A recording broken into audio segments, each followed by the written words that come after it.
मैं हूं आमिर और आप देख रहे हैं नुक्कड़ न्यूज़। जिस तरीके से पूरे हिंदुस्तान भर में हिजाब बैन का मामला जो है लगातार तूल पकड़ता जा रहा था, लेकिन सुप्रीम कोर्ट से मुस्लिम महिलाओं को यानी कि मुस्लिम जो गर्ल्स स्टूडेंट है उनको एक राहत मिली है कि जिस तरीके से आपको पता है कि मैं खड़ा हूँ एनजी आचार्य कॉलेज के बाहर, जहाँ पर अचानक से मोबाइल में स्टूडेंट्स के एक मैसेज आया था कि जो हिजाब है वो पहन करके नहीं आ सकते, और जो कुर्ता पैजामा या टोपी इस तरीके की जो है उसके ऊपर प्रतिबंध लगा था, जिसकी नोटिस गेट पर आप देख सकते हैं कि अभी भी लगी हुई है। जिसके बाद यहाँ के जो स्टूडेंट्स थे, 9 स्टूडेंट्स ने जो मिल करके जो एजुकेशन डिपार्टमेंट और अलग अलग डिपार्टमेंट प्रिंसिपल से भी इस चीज़ की बात की थी, इस चीज़ को मुद्दे को उठाया था। जिसके बाद ये चीज़ें जो है इन्होंने इस पर कोई ध्यान नहीं दिया और स्टूडेंट के ऊपर कोई इन्होंने इसका प्रतिसाद नहीं दिया। जिसके बाद जो ये स्टूडेंट थे मुंबई हाई कोर्ट पहुँचे थे, और मुंबई हाई कोर्ट पहुँचने के बाद में जो है कोर्ट में इसकी सुनवाई करके इसको जो बैन था उसको कंटिन्यू रखा गया। जिसके बाद जो 9 स्टूडेंट्स थे इस आचार्य कॉलेज के, हिजाब को लेकर के सुप्रीम कोर्ट में गए थे।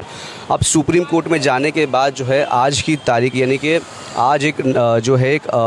फ़ैसला आया है जो मुस्लिम गर्ल्स के जो हित में आया है। देख रहे हैं यहाँ पे एनजी आचार्य कॉलेज है, जहाँ पर अभी भी जो है नोटिस लगी हुई है, जहाँ पर साफ़ तरीके से लिखा हुआ है कि यहाँ पर जो है नकाब, हिजाब, बुर्का, स्टोल कैप, बैच, ये सब जो है वो अलाउड नहीं है। और जो आज जो है सुप्रीम कोर्ट का जो ऑर्डर आया है, और ऑर्डर आने के बाद में करीब 4 घंटे गुजर गए हैं, लेकिन अभी भी जो है ये नोटिस इसी तरीके से लगी हुई है। जो सुप्रीम कोर्ट है, सुप्रीम कोर्ट का जो फ़ैसला आने के बाद मामला ये आया है कि 18 नवंबर तक का जो है जो सुप्रीम कोर्ट, जो ऑनरेबल सुप्रीम कोर्ट है, उसने जो है एजुकेशन डिपार्टमेंट से जवाब मांगा है और फिटकार भी लगाई है ये बोल करके कि आप जो है किस तरीके से ये लोगों को जो है आइडेंटिफाई करते हैं, क्योंकि इसमें ऐसा बताया था कि बुर्का जो एक धर्म को दिखाता है, दर्शाता है। तो सुप्रीम कोर्ट ने इस चीज़ को कहा है कि किस तरीके से आप लोगों के नाम भी तो होते हैं कि अगर कोई स्टूडेंट है उसके नाम से भी पता लगता है कि वो किस कास्ट का है। उसके अलावा जो है ऐसी अलग अलग चीज़ें जो है सुप्रीम कोर्ट ने बताई है, और फिटकार लगाते हुए एजुकेशन डिपार्टमेंट को जो है जवाब मांगा है। अभी फ़िलहाल जो है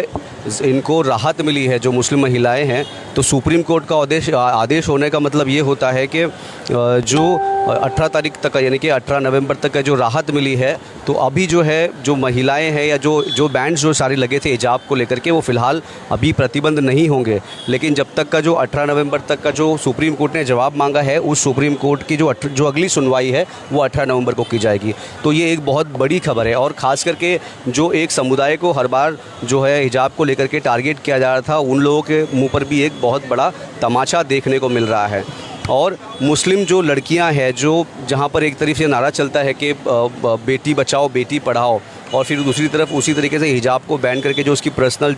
उसको जो ज़रूरत की जो पहनने की चीज़ें हैं, जो एक धर्म के हिसाब से भी है, और हिंदुस्तान की जो हमेशा से परंपरा जो है वो चली आ रही है, चाहे वो हिजाब के शक्ल में हो या नकाब के शक्ल में हो या फिर घूंघट के। तो ये एक हिंदुस्तानी परंपरा है, लेकिन कहीं ना कहीं इसको अलग अलग ढंग दे करके हिजाब बैन के ऊपर जो है सवाल उठाए जा रहे थे। लेकिन सुप्रीम कोर्ट ने इस आदेश के बाद एक बड़ी राहत जो देखने को मिल रही है, और एक ऐतिहासिक फ़ैसला है। फ़िलहाल 18 नवंबर तक का जो है सुप्रीम कोर्ट ने जो एजुकेशन डिपार्टमेंट से जवाब मांगा है, तब तक के लिए इन सबको जो है राहत मिली है। तो ये बहुत अच्छी खबर है। तो देखते हैं कि इसके जो कोर्ट के ऑर्डर आने के बाद अब देखते हैं कि क्या जो अगली सुनवाई है वो क्या होती है। मैं था आचार्य कॉलेज के ठीक बाहर, आप देख रहे थे नुक्कड़ न्यूज़ की। जब तक का सेकंड अपडेट के लिए हमारे साथ बने रहें।